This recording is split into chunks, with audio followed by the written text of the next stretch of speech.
Buenas tardes a todos. Agradecidos que un día más hayan decidido acompañarnos para escuchar la conferencia programada para esta tarde.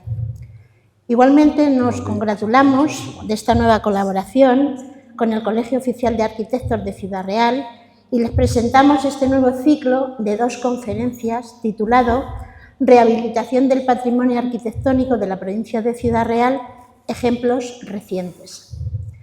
La conferencia con la que empezamos esta tarde lleva por título Proyecto Casa Museo Mónico Sánchez, recuperación de un personaje, y será impartida por don Ángel Naranjo Aranda, don Jerónimo Blanco Morales, miembros del Colegio Oficial de Arquitectos de Ciudad Real y autores del proyecto. Para presentar a los conferenciantes contamos con la presencia de don José Antonio González Baos, presidente de este colegio. Les sugiero que silencien o apaguen sus móviles para poder disfrutar de las explicaciones de los conferenciantes. Gracias. Pues muchas gracias a los amigos del museo por volver a acogernos aquí en vuestra sede. Porque como representante del Colegio de Arquitectos, con la Junta que presido, desde luego todos los objetivos que por estatutos y por convicción tenemos, nos gusta llevarlos a rajatabla, pero si hay alguno con el que disfrutamos es con el de divulgar la arquitectura. La experiencia del año pasado, ya os comenté, nos pareció muy bonita. Nosotros hacemos un montón de actividades culturales en nuestra sede para divulgar la arquitectura, pero bueno, nos pareció interesante venir aquí al centro de Ciudad Real, a un sitio donde cada jueves pues, un montón de gente muy diversa se reúnen a escuchar cosas sobre la cultura de nuestra provincia. Y nosotros, pues, el año pasado os dábamos una visión general de lo que es la arquitectura de Ciudad Real, que nos caracteriza, porque cuando vemos una foto somos capaces de situar si esa arquitectura que estamos viendo en esa foto es de Estados Unidos, o es de Suecia, o es de Austria, pero a veces no sabemos identificar nuestra propia arquitectura. Pues creo que el año pasado, con las 3 charlas que dimos, conseguimos ilustraros un poco de cuáles son las características de la arquitectura propia de nuestra tierra. Y si nos dejáis, a partir de ahora, nosotros estamos encantados de ya, una vez situada la arquitectura de nuestra tierra, ir mostrándonos ejemplos muy concretos. Este año hemos elegido un tema que en principio pues, está de bastante actualidad, como es la rehabilitación. Y para eso pues, hemos pedido, teníamos muchos compañeros más, pero bueno, por cuestiones de agenda y tal, al final nos vamos a quedar con 2 charlas nada más este año, pero bueno, como os digo, pues tenemos posibilidad en años siguientes hacer más ciclos. Lo que sí es, os vamos a hablar siempre con arquitectos de Ciudad Real, porque aparte de no conocer nuestra arquitectura, los de Ciudad Real yo creo que tenemos otra característica y es que tenemos un poquito de complejo de nosotros mismos, cuando tenemos muchos motivos para estar orgullosos. Me vais a permitir que hable de lo mío, porque hace unas horas nos hemos enterado que 2 libros que hemos publicado aquí en Ciudad Real, en el Colegio de Arquitectos, Huesos, dirigido por Diego Peris, junto con Javier Navarro y con Pepa Verdú, y Puedes esconder los cuadros de David García Manzanares, pues esta misma mañana han sido seleccionados para optar a los premios de divulgación de la arquitectura del Consejo Superior del Colegio de Arquitectos de España. Es decir, van a competir, no sabemos si ganarán o no, yo creo que sí, pero van a competir con las mejores publicaciones de arquitectura de España. Y eso se ha hecho aquí en Ciudad Real. Igual que en Ciudad Real, actualmente en Piedrabuena, pues se está llevando a cabo una obra por 2 arquitectos de nuestra provincia. 2 arquitectos que están sentados aquí conmigo, trabajan normalmente juntos, forman un equipo joven. Bueno, joven, sí, joven. Uno más que otro. Por lo menos en cuanto al entusiasmo con el que desarrollan su trabajo. Y bueno, pues han tenido la suerte de recibir el encargo de rehabilitar una vivienda para hacer un museo.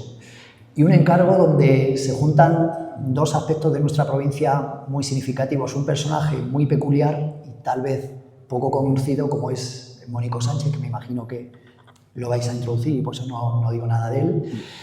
Y bueno, pues en lo que fue su vivienda, que tiene algunos elementos de aquellos que hablábamos el año pasado que caracterizan la arquitectura de Ciudad Real, pues ellos van a desarrollar el museo donde vamos a poder contemplar su obra, con unos criterios de sostenibilidad, eficiencia energética, modernidad, pero partiendo de nuestras raíces, de lo que nos caracteriza como sociedad. Así que, pues, Ángel y Jerónimo, cuando queráis, este es tuyo. Este es mío. Gracias, José Antonio. Me bajo para poder escucharos bien. Buenas tardes.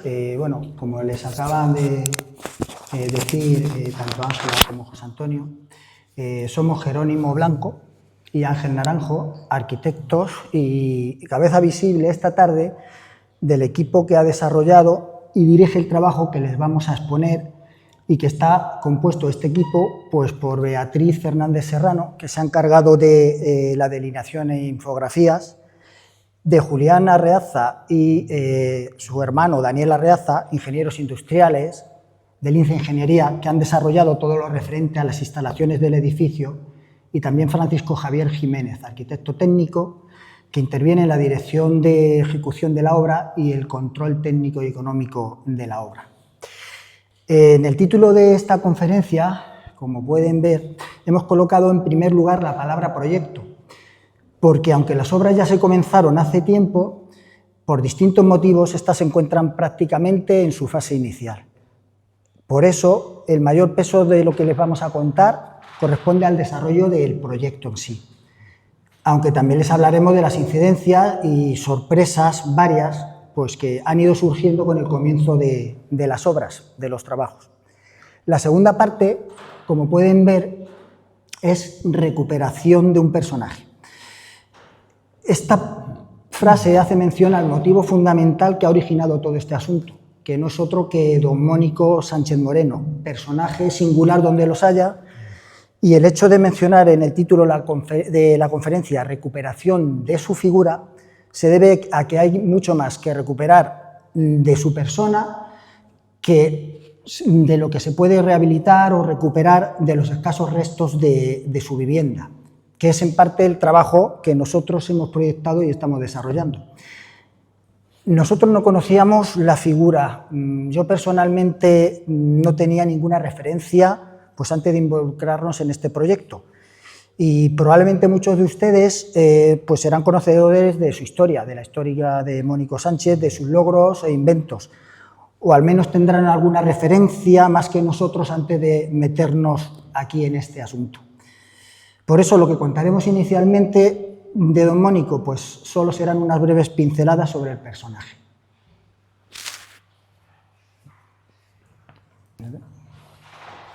Buenas tardes. Bueno, yo voy a introducir un poquito a Mónico Sánchez, como ha dicho, dando unas pinceladas. Mónico nació en Piedrabuena, en un pequeño pueblo de unos 3.000 habitantes, ahora ronda los 4.000.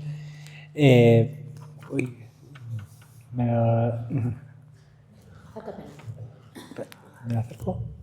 Vale. Sí. Que eso, nació en Piedrabuena, en un pueblo de unos escasos 3.000 habitantes, en 1880, o sea, a finales... Perdón. A finales del siglo XIX. En esa época el Estado español estaba muy atrasado en cuanto a los avances de la época, y en el ámbito rural la educación era prácticamente nula.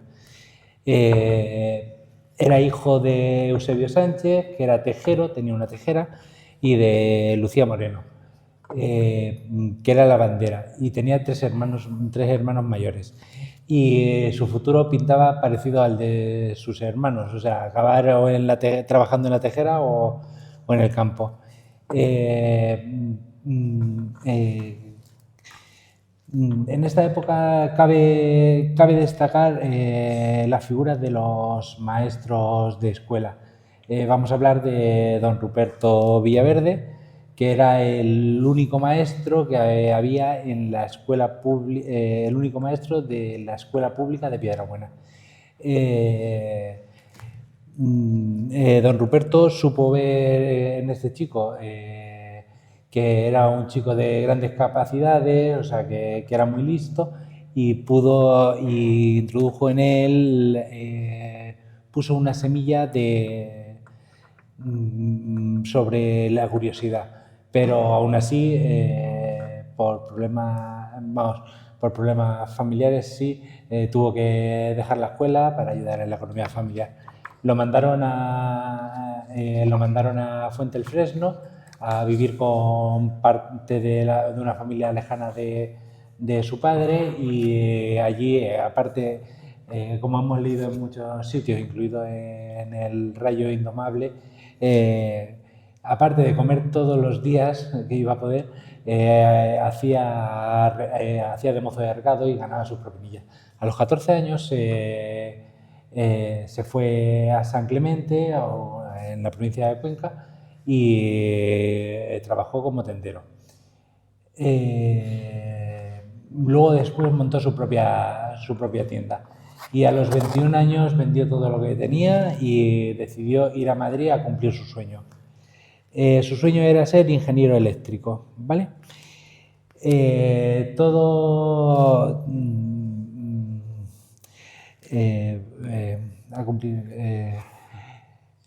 Era ser ingeniero eléctrico. Entonces se fue a Madrid y lo que intentó es ingresar en la Escuela Superior de Ingenieros de Madrid, pero no pudo. Primero porque no tenía ningún título, y segundo porque la escuela estaba cerrada. Así es que siguiendo su curiosidad, buscó libros, buscó revistas de electricidad, de electrotecnia, y encontró la revista Mecánica Popular, donde vio un curioso anuncio de un profesor llamado Joseph Wechsler, que tenía un curso por correspondencia promovido por una institución neoyorquina que, como tenemos puesto aquí, es The Electrical Engineer Institute of Correspondence Institution, y se apuntó al curso. Había un pero. El pero es que el curso era en inglés, no sabía inglés, o sea que el esfuerzo para poder seguir el curso tendría que ser mucho mayor. Aún así, como siguió el curso con mucho rigor, el profesor se puso en contacto con él a través de correspondencia y consiguió y le propuso irse a culminar los estudios a Nueva York.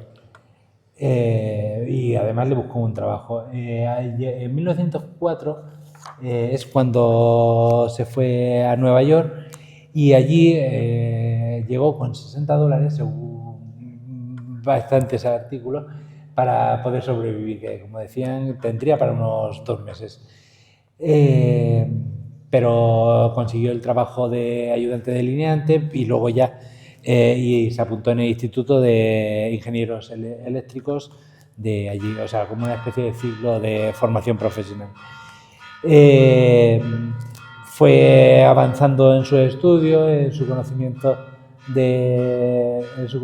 del inglés, y fue avanzando en la empresa hasta que consiguió el empleo de fabricación de aparatos de telegrafía y medidas eléctricas de precisión. Obtuvo además el título universitario en la Universidad de Columbia, y cada vez conseguía mejores puestos en diferentes empresas eléctricas, pero su rumbo fue cambiando de la electrotecnia a la electromedicina, y ahí es donde desarrolló su invento más notable, que fue el aparato de rayos X y corriente de alta frecuencia. Después de inventar esto, entró a trabajar en la Collins Collins Wireless Telephone Company, donde empezó junto con Collins y a través de la marca Collins Sánchez Apparatus, no sé cómo se dice. Empezó a comercializar los rayos X. Este es uno de los anuncios de la época, que también está en el libro del Rayo Indomable. Esta es una foto de la feria, de una feria en el Madison Square Garden, donde aparece Mónico Sánchez aquí en el centro. Sí, está ahí. Y aquí está su empresa, y en esta feria, por ejemplo, estaba junto a la empresa de Edison. Por aquí detrás estaba la empresa donde trabajó Nikola Tesla, etc. Bueno, estamos en 1910, decide volver a España. Esta es una carta de despedida de sus compañeros y subordinados que le escribieron cuando iba a regresar, y en 1911 llega a España. Regresa a España, se casa con su mujer, monta su laboratorio en el desván de la casa de la mujer, y en esa época, hasta 1913, está vendiendo, va por toda Europa vendiendo el aparato de rayos X portátiles, sobre todo al ejército francés. Estamos a principio de eso. Bueno, en 1913 vuelve a Piedrabuena y empieza a construir su laboratorio y central eléctrica para trabajar en Piedrabuena. Lo construye en Piedrabuena para empezar a trabajar. Para que el laboratorio funcionase, lo primero que hacía falta era electricidad. Por eso crea una central eléctrica. Aunque se ve muy mal el perfil del laboratorio, o sea, el alzado, es un edificio, tendría que ser un edificio imponente, y la verdad que el skyline llama mucho la atención, y creemos que a lo mejor si hubiese estado, porque solo queda una parte, si hubiese estado sería el lugar ideal para haber hecho el proyecto que hemos hecho, pero bueno, nos conformamos con su casa. Vale. Y por último, una vez creada esa central eléctrica, lo que Mónico Sánchez pudo ofrecer en su pueblo es suministro de luz eléctrica doméstica. Es decir, a lo mejor tuvo que ser uno de los primeros pueblos, a lo mejor no solo en la provincia, sino en España, en tener electricidad. Y este es uno de los anuncios para poder solicitar la luz eléctrica, que la pedías por bombillas. Y bueno, y esta última imagen es son sus rayos X portátiles, pero con todas las aplicaciones diferentes que puede tener.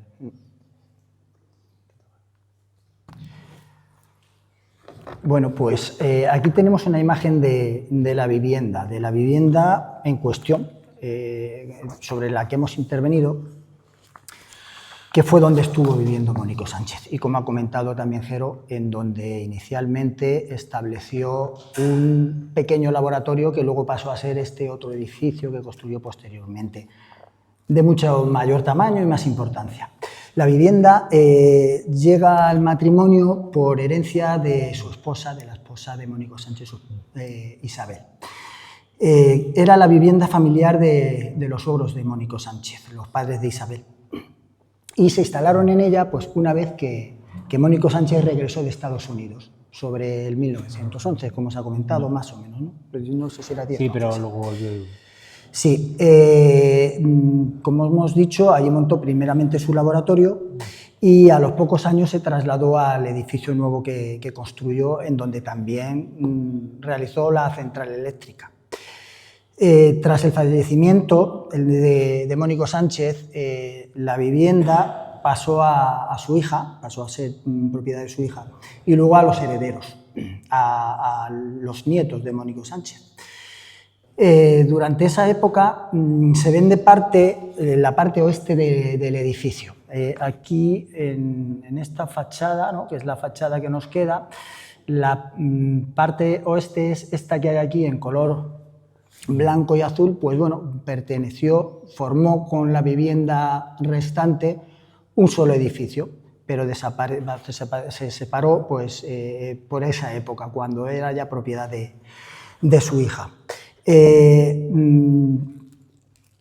Luego dejó de usarse como vivienda y ahí se instaló en la planta baja la oficina de correos local, la oficina de correos de Piedrabuena, y se destinó la planta alta a estancias de vivienda para los trabajadores de la oficina.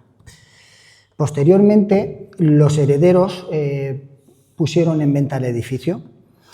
Eso ya fue pues, en la época prácticamente actual, en este siglo ya. Y estuvo interesado a alguno de los colindantes, según nos han informado por parte de los herederos del nieto. Pues afortunadamente, antes de llevarse a cabo esta venta, según nos comentó su nieto, Eduardo Estebanes, contactaron con José Luis Cabezas, el alcalde de Piedrabuena. Y la verdad es que José Luis, sin dudarlo en un instante, pues inició los trámites para adquirir la vivienda, acto que se hizo en mayo de 2016. En el año 2016 el ayuntamiento adquirió el edificio. Desde el primer momento la idea del ayuntamiento pues, fue destinar este espacio a poner en valor la figura de Mónico Sánchez, que fue, sin dudarlo, su vecino más insigne.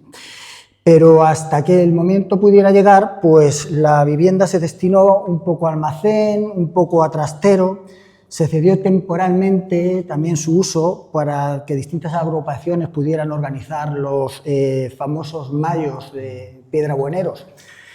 E incluso en la parte interior pues se levantaron unas pequeñas ampliaciones de carácter provisional a modo de bar con barra. Nos encontramos allí también pues, para reunión de estas agrupaciones.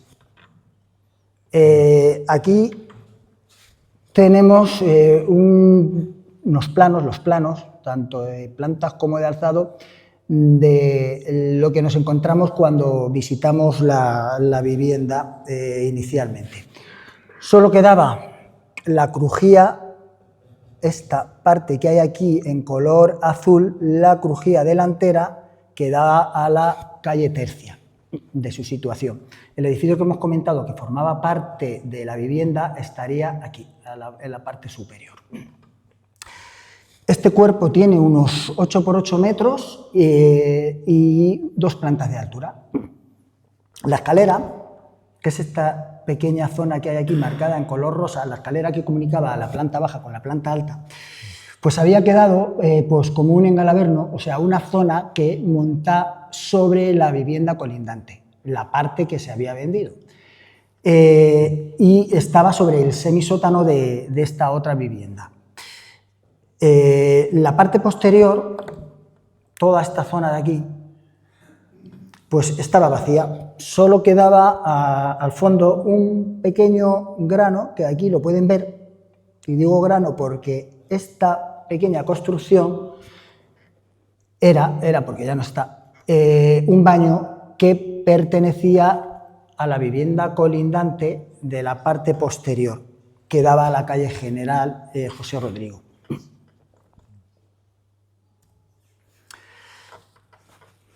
Aquí, en la planta baja, como ven en estas imágenes, esta parte de aquí, que es la entrada, aquí tenemos la entrada, que es este cuerpo de aquí, un distribuidor, que conecta con la escalera y con otra sala que quedaba, que es la fotografía que tienen en la parte inferior, que es donde estaban pues, todas las instalaciones ahí montadas destinadas a preparar esos mayos piedrabueneros. En la parte superior lo que se ve era parte probablemente de los restos que quedan de cuando fue oficina de postal, de correos. Y la parte de atrás, como hemos comentado, estas estos dos cuerpos, este de aquí y este de aquí, son esas ampliaciones que se habían hecho ya cuando ya fue propiedad del ayuntamiento, seguramente, porque cuando lo vimos se veía que era reciente, y eran pues unas construcciones pues casi chabolas, unas construcciones en bruto, pues eso, para que ahí se metiera pues la gente a la que le cedieron el uso temporalmente el ayuntamiento. Esta es la planta alta. La planta alta, a la cual se accedía y se accede, porque todavía tenemos esta escalera por el cuerpo de aquí de la escalera, tiene un distribuidor y dos salas que dan a la calle. Como ven aquí en las fotografías, esto ya sí que era un trastero y un palomar, estaba lleno también de palomas. Se había hecho ahí una pequeña obra, este tabique fue un añadido. Realmente en la planta superior lo que existía era una sala con este distribuidor. Este distribuidor que seguramente conectaba con el resto de la vivienda, de la que ya no hay nada, que estaba construida aquí en la parte interior. ¿Vale? Y en el interior pues tienen eso, pues más chismes, un solar vacío, las construcciones estas provisionales que se habían ejecutado, y allí al fondo, no lo veo yo muy clarito porque está muy oscuro, pero por aquí debe andar el cuerpo de la... Ahí ustedes lo ven mejor. El cuerpo del baño, del vecino, de la parte colindante.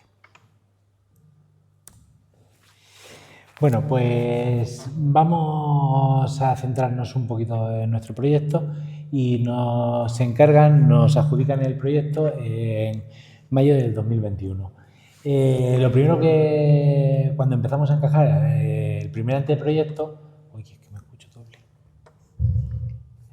Cuando empezamos a encajar el primer anteproyecto, lo primero que nos dimos cuenta es que al tener dos plantas no íbamos a cumplir los recorridos de evacuación exigidos por la normativa de contraincendios del Código Técnico.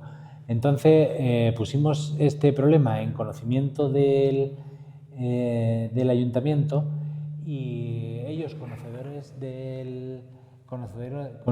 del entorno y que sabían que había una vivienda en venta en el callejón, no me ha traído ningún plano. Vale. Bueno, pero hay un callejón aquí. Bueno, esta es la calle Tercia, la calle principal, y aquí hay un callejón.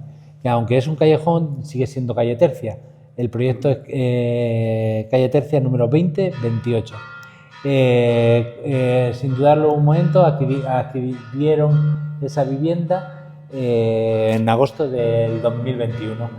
¿Qué se consiguió con esto? Una vez que tuviésemos hecho la demolición de este solar, conseguíamos una segunda salida para cumplir con los recorridos de evacuación y el ayuntamiento, aparte, se reservaba un espacio para posibles futuras ampliaciones o meter construcciones anejas al uso museístico o algo por el estilo. Pero ahora, actualmente, en proyecto, eso se queda vacío solo para actuar como segunda salida de evacuación, que sería por aquí. ¿Vale? Vamos a contar sobre el proyecto, que la idea generadora del proyecto es, ante todo, mantener mínimo la envolvente de los restos existentes de la vivienda. Es decir, la parte azul.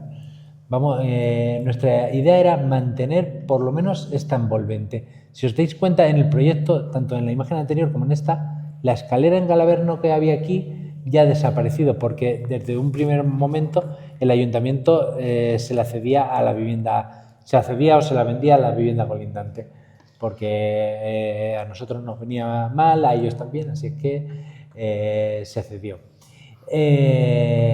Bueno, nuestro proyecto, nuestra idea era dejar esto. Para ello, lo que hacíamos es proponer un proyecto en tres cuerpos. La vivienda original, que la vaciamos completamente, eliminábamos el forjado que había de planta primera, lo eliminábamos porque desde la parte inferior se intuían que había viguetas de madera que tenían mucha flecha, es decir, que estaban muy combadas, y en la parte superior, como ha contado, estaba lleno de trastos, de suciedad, de palomina. Pensábamos que no se iba a poder rescatar absolutamente nada.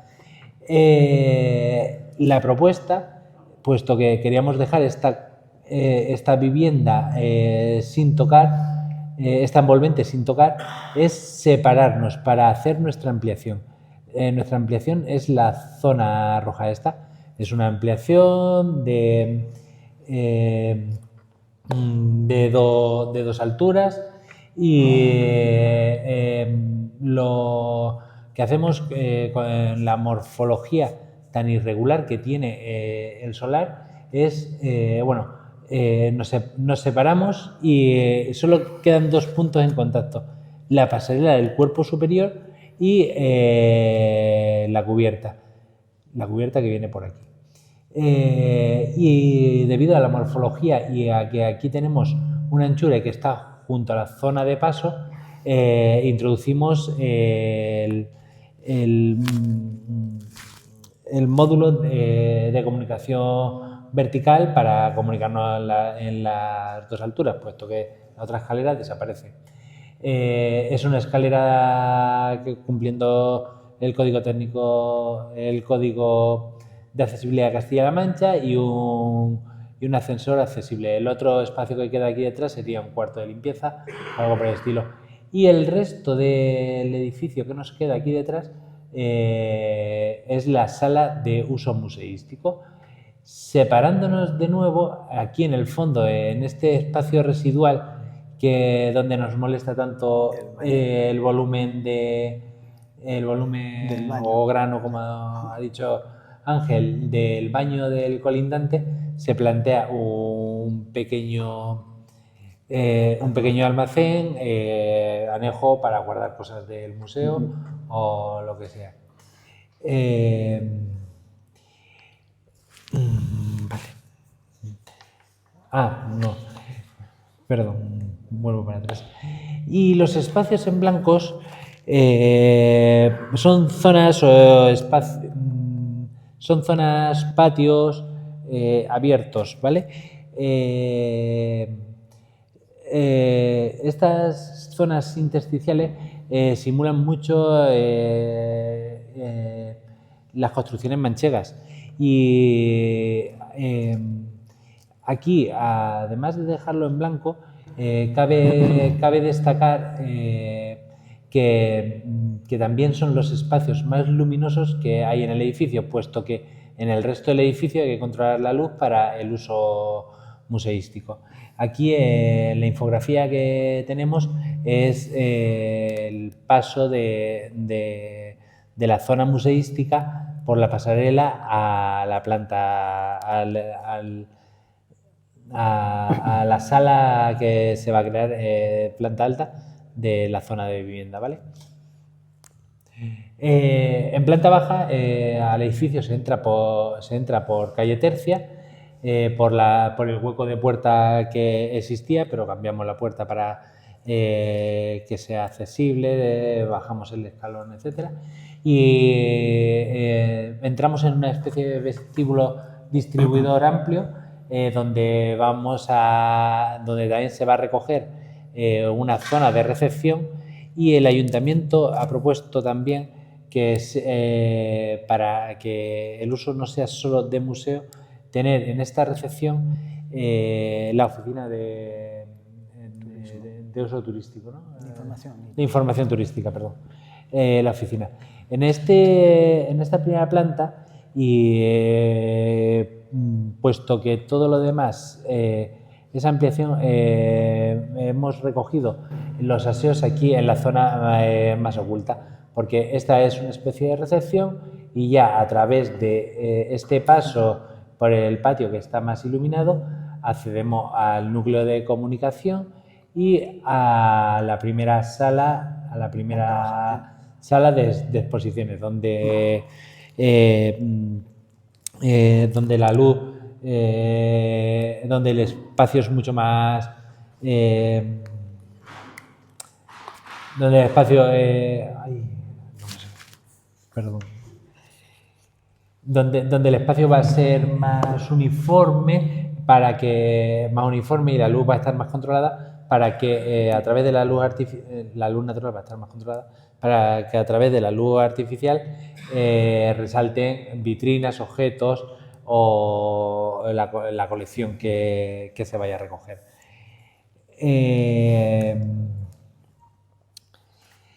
En cuanto a planta baja, a planta alta, a la planta alta se accede o por el ascensor o por la escalera, y llegamos aquí a una especie de espacio intersticial, ¿vale? Que nos puede dirigir a dos partes, a una segunda sala de exposiciones, o a través de la pasarela vamos a pasar a la planta alta del cuerpo principal. Esta sala va a estar va a ser una sala que nos hable más de la vida de Mónico Sánchez. Es decir, va a haber objetos suyos allí. Va a estar su piano, que lo tenemos confirmado, va a estar la chimenea y, bueno, dicen que hay muebles de época, pero ya no sabemos si son suyos o no. Y aparte de esto, nosotros la proyectamos como una sala de proyecciones, es decir, donde se pueda oscurecer bastante más para poder tener proyecciones de Mónico Sánchez, de su vida, de sus inventos, etcétera. ¿Vale? Otro tema muy importante que hemos tratado en el proyecto es el control de la luz. Si os habéis dado cuenta, he hablado muchas veces de la luz. En cuanto al cuerpo principal, la luz es fácilmente controlable, puesto que vamos a mantener la envolvente con sus huecos. Es decir, en planta baja había solo la puerta y una ventana. En planta y luego una puerta para acceder al paso. Y en planta alta solo están estos dos balcones, que tienen unas carpinterías con fraileros, que son unas puertas opacas que lo que hacen es que te pueden cegar toda la luz, y un hueco que hay aquí, una ventana grande. Paso para atrás. Esta ventana grande por la que también podría entrar algo de luz. En la zona de paso y zona de comunicación vertical, o sea, en este espacio, hemos dicho que iba a ser un espacio mucho más claro, mucho más iluminado, puesto que no habría problemas, porque no es una zona donde en realidad vaya a estar la exposición museística, que puede dañar los objetos. Entonces, pues por eso esta zona es una zona mucho más luminosa. Y en las zonas de exposición, para que no acabasen en fondo de saco y creasen una sensación de agobio, nosotros hemos propuesto tener una entrada de luz controlada desde el fondo. En planta baja lo que hacemos es, porque además la necesitamos para utilizarla como salida de emergencia, lo que hacemos es una pared acristalada, pero esta pared acristalada, para que no entre la luz directa, para que no entre la luz directa y entre de forma más indirecta, también se le coloca una losa encima a modo de porche. Aparte de esto, como hay que controlar mucho la luz, tendrá unos estores que puedan ser más tupidos o menos tupidos para tener el contraste que se necesite en ese momento. Y en la planta alta, igual, para introducir una poquita de luz de forma controlada, se hace un lucernario horizontal, un pequeño lucernario horizontal de 60 centímetros, que también va a estar, que también va a tamizar la luz mediante toldos horizontales.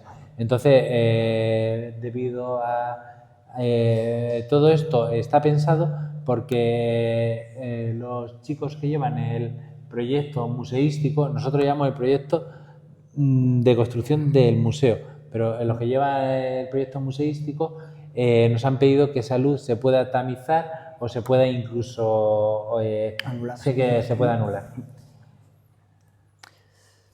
Bueno, pues una vez contado un poco pues cómo hemos planteado lo que es la composición del proyecto en sí, de la obra, ahora vamos a hablar de las partes y los elementos pues, que se han rehabilitado o se van a rehabilitar o recuperar. De lo poco que hay construido, la verdad es que hemos intentado pues, mantener todo lo que merecía la pena. Aquí, como ven en la fachada, lo único que planteábamos eliminar es la puerta de acceso, que claramente es un elemento añadido en épocas posteriores a la vivienda, pues probablemente finales del siglo pasado, probablemente cuando se destinó a uso como oficina de correos. La pinta que tiene esta puerta metálica nos da ese entender. También se elimina el escalón de la entrada, más que nada por cuestiones de accesibilidad. Tenemos que adaptarnos a la normativa actual y más en un edificio con un uso público como es este. Y con lo cual ese escalón se elimina, todo el pavimento de la planta baja se elimina y se ejecuta nuevamente prácticamente a ras de la calle, algún centímetro por encima nos quedaremos, pero será mínimo. Del resto de elementos, pues más o menos ya lo mantenemos. ¿Perdón? El revoco. Sí, el resto de elementos, el principal, el más representativo, por lo menos el que tiene más extensión, es el acabado de la fachada. La fachada del edificio está solucionada con un revoco, con un enfoscado, imitando a sillares, a especie de sillares. Este tipo de acabado es frecuente. Hemos visto ya bastantes viviendas en la zona, en el mismo entorno, allí en Piedrabuena.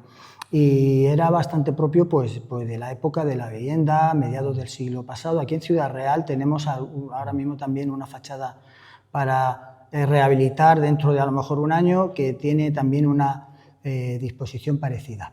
Ahí lo que planteamos es, está deteriorado en algunos puntos, como podrán ver, en algunas zonas, como la parte baja sobre el zócalo, se ha rehecho. Pues proponemos rehacer las partes que estén un poco deterioradas, que hay algunas incluso están huecas, aunque aquí no se aprecie, habrá que picarlas y rehacerlas con morteros transpirables, morteros a la cal, que funcionan mucho mejor sobre muros de tapial, mampostería, como es el caso.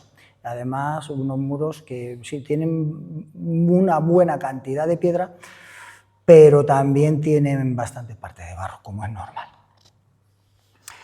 El resto de elementos de la fachada, tenemos la cornisa superior, una cornisa, pues la verdad es que de un buen tamaño, que no se encuentra en muy mal estado, la verdad, y que probablemente solo con pues una limpieza, un pintado y una reposición también de posibles partes desprendidas, sea suficiente. También, además, el canalón existente se va a mantener, bueno, pero no se va a mantener, vamos a dejar también un canalón, pero se colocará uno nuevo porque en lugar de estas gárgolas que presenta de salida directa, que también eran muy típicas en la zona, ya lo que planteamos es colocar unas bajantes que ya se han empotrado, parcialmente incluso en obra, metidas por la fachada. Luego tenemos también en la parte central otra cornisa, una imposta. Esto es una imposta que está a la altura del forjado interior y que separa la fachada en dos partes, en la planta baja y la planta alta.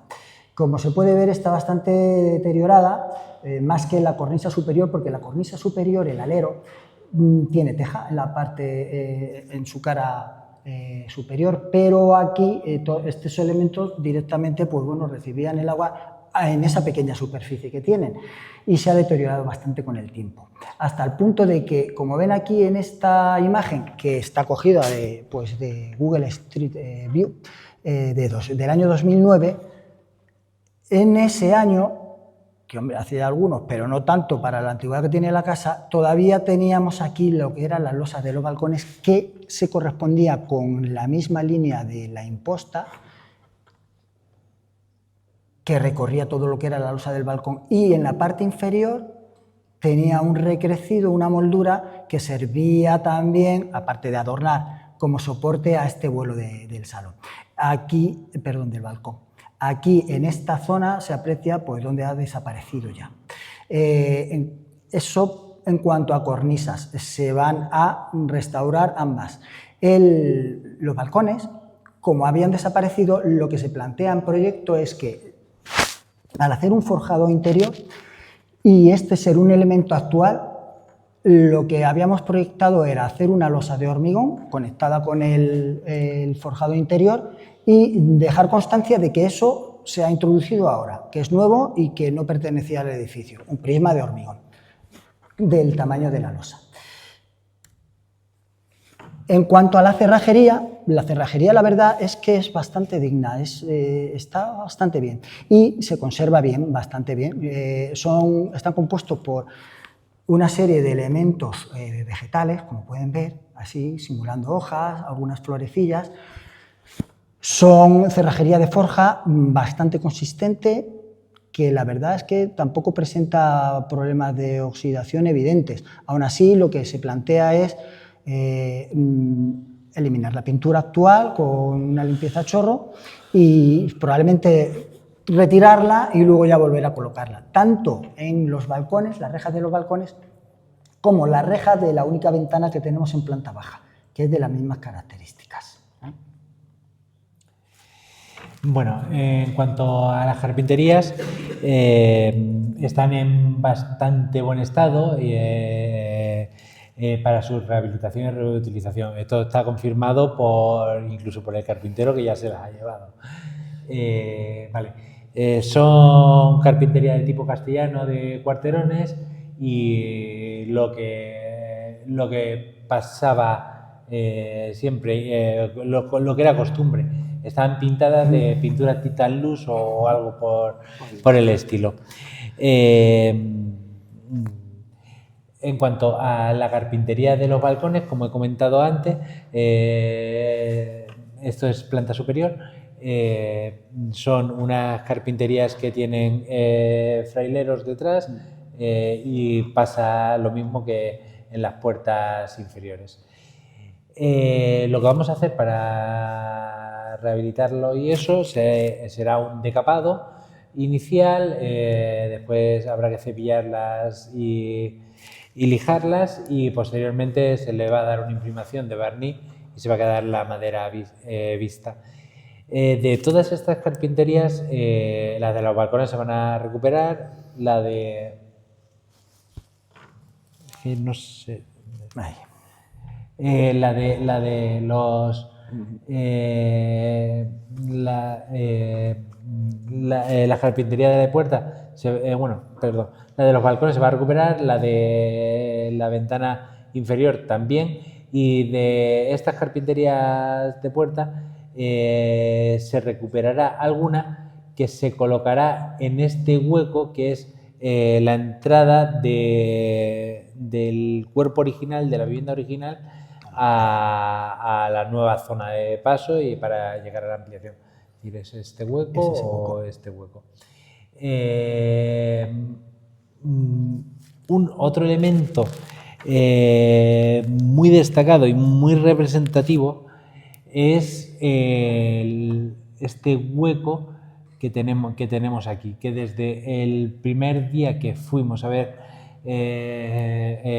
la vivienda dijimos que ese hueco no se tocaba y se iba a mantener tal cual estaba.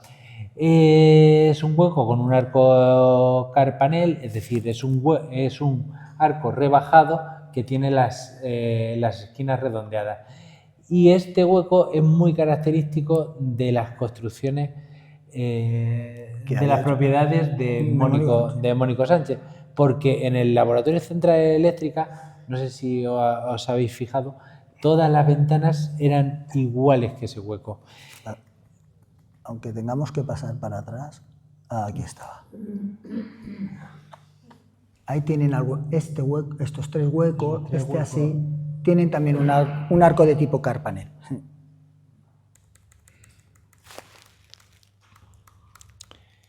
Ahí estamos. En esta imagen, debido a esta imagen que es de hace una semana y media, cuando estábamos poniéndola, nos planteamos entre los dos, mirándonos, decir, oye, ¿y por qué no se puede mantener también parte del paramento? Porque este arco de ladrillo visto se podría mantener, parte de las piedras originales se podría mantener, pero eso está en el aire porque ni lo hemos hablado con la empresa, ni entre nosotros hemos llegado al final a una conclusión, ni nada por el estilo. Habrá que verlo. Ya veremos a ver qué es lo que pasa. Y por último, puesto que hemos estado hablando de este hueco, por último, aunque vuelva para atrás a las carpinterías, cabe destacar que en el edificio, en lo que poco que queda del edificio, quedaban 3 carpinterías para estos huecos. Esta exterior, que es la que estaba, además esta foto es del primer día que fuimos, sí, está muy deteriorada. A lo mejor no se puede mantener aquí, pero en el interior, justo de forma paralela, esta carpintería está aquí, justo en este. Y paralela a ella hay otra carpintería exactamente igual, que está en mucho mejor estado. Y en la parte inferior, lo que ha comentado, donde estaba Correos, hay otra carpintería exactamente igual. Así es que esperemos poder conseguir, sí, en principio sí, que en principio sí, una carpintería completa para poder mantener este hueco. Y igual que las puertas, pues igual se decaparía, se daría una imprimación de barniz y se quedaría la madera vista. Y se colocarían nuevos cristales, porque eso sí que no lo podamos mantener. Los cristales está la cosa complicada, que también eran un poquito especiales. Sí, y además estaba muy deteriorado, efectivamente.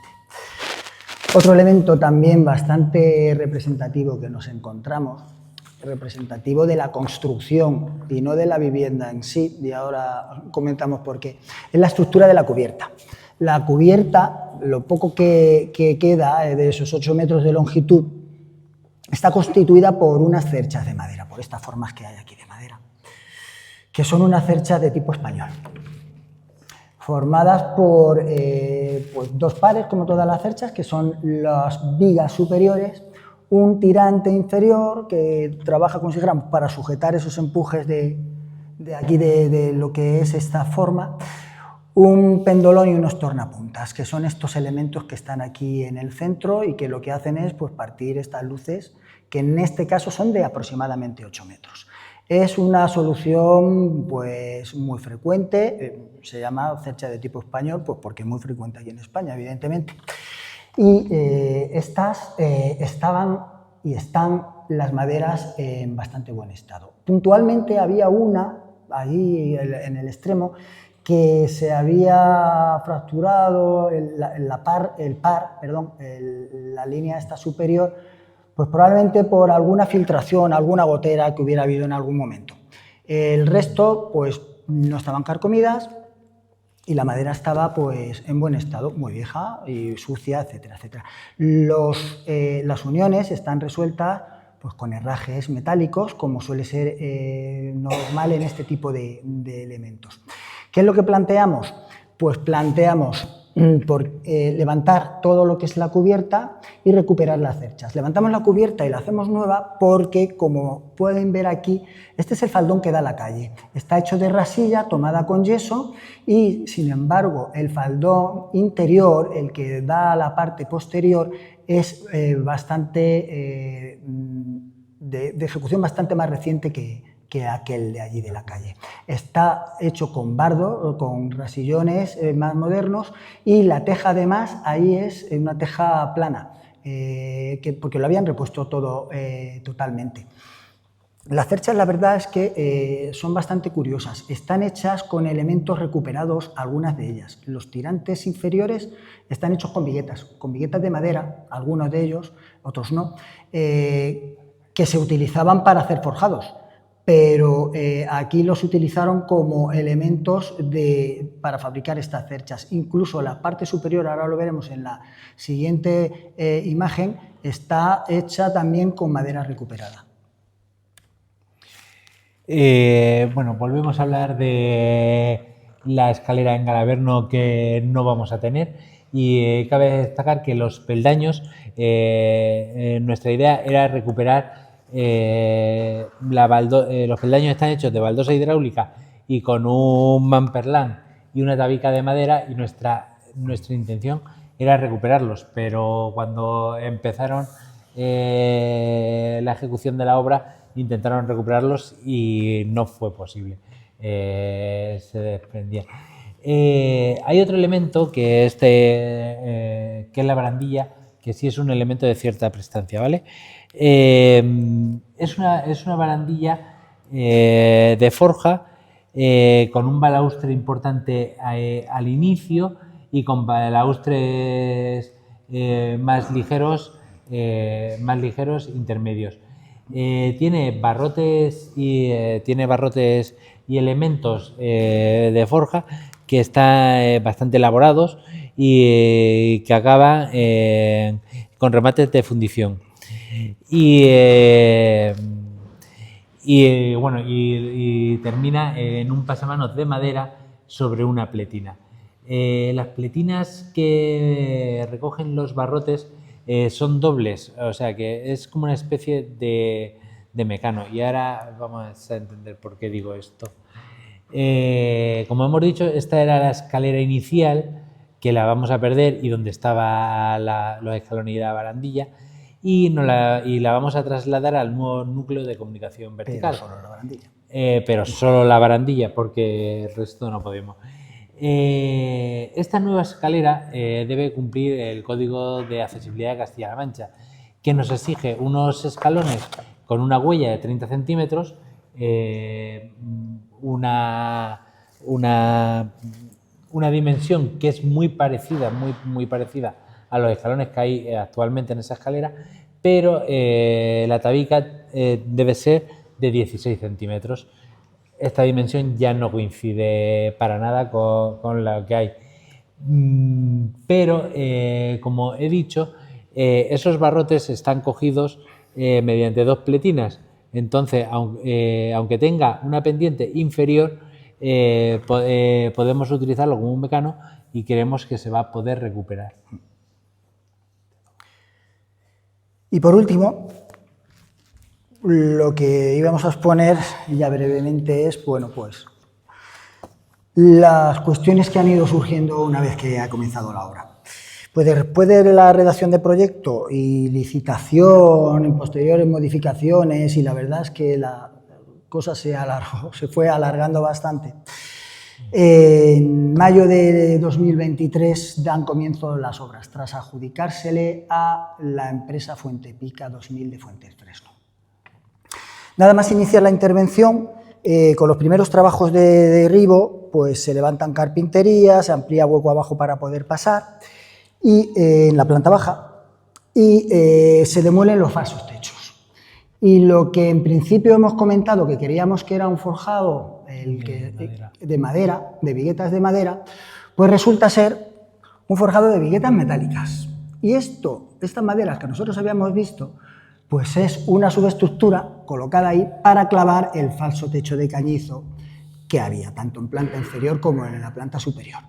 Y la verdad es que pues, nos llamó a la constructora en cuanto lo vieron, nos lo comentaron y nos plantearon pues, si existía posibilidad de mantenerlo.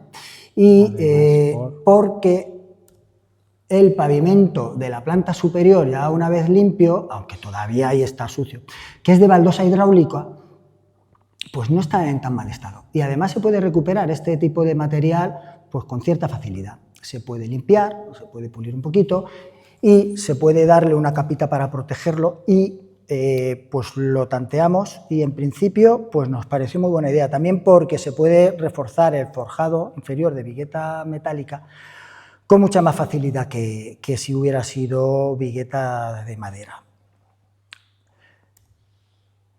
Aparte de eso, pues ya había planteado el ayuntamiento y nosotros también ya lo habíamos visto, que los muros medianeros de la parte trasera, estos que tienen aquí, que es la foto inicial,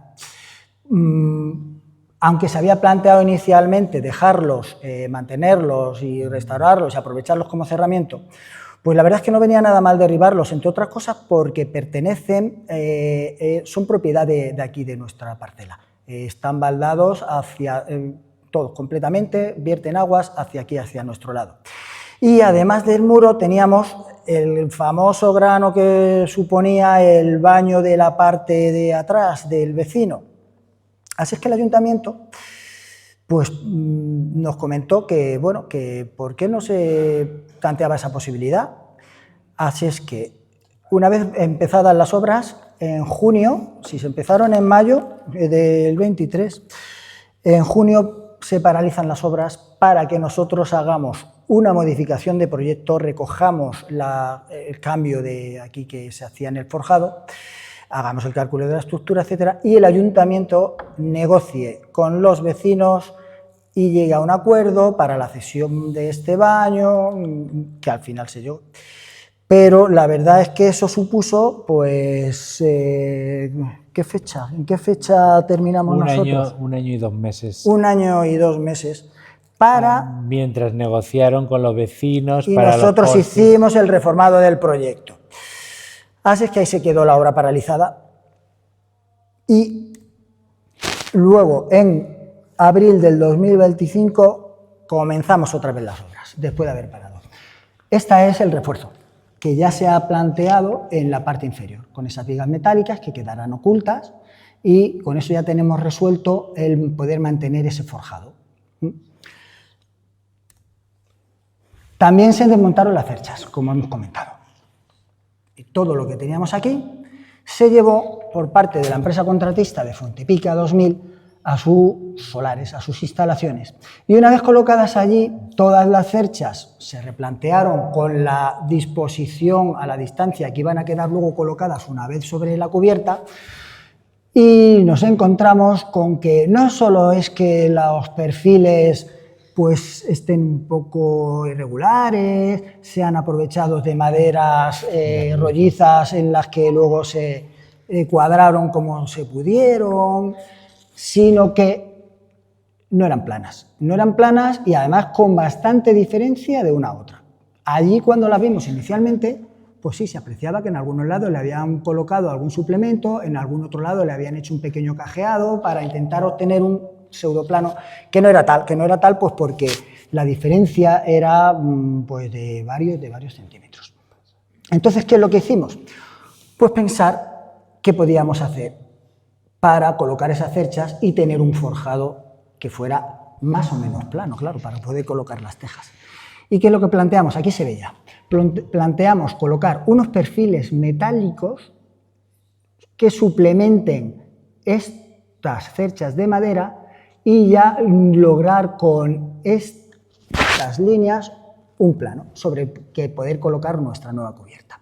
Pero claro, eso es un suplemento y pensamos, ¿y qué hacemos para que se vean las cerchas? Bueno, pues esos perfiles metálicos que llevan algunos apoyos puntuales, como verán aquí, pues cada metro y algo, se han pintado de blanco. Se han pintado de blanco porque el tablero que se coloca luego para hacer la cubierta, el nuevo tablero, es un nuevo tablero con aislamiento, que antes no tenía, un tablero que se llama panel tipo sándwich, y son 2 capas. La superior siempre es de madera para colocar la teja, un aislante intermedio y otra inferior que tiene distintos acabados. Y en este caso teníamos planteado ya desde el proyecto colocar el acabado de pladur, de placa de cartón yeso, para que quedara blanco, para tener un espacio en la planta superior, en la sala, todo blanco, en el que solo viéramos o destacara las cerchas. Y por eso esos elementos se pintaron de blanco, porque una vez ya terminado van a dejar más limpia la vista de estas cerchas que pues, nos cuentan un poco cómo eran las tripas del edificio, cómo van a seguir siendo ahí y un poco también la historia, con todas las heridas y cicatrices que tienen del paso del tiempo. Además, aparte de eso, también se destacará el pavimento que sí que mantenemos ahora.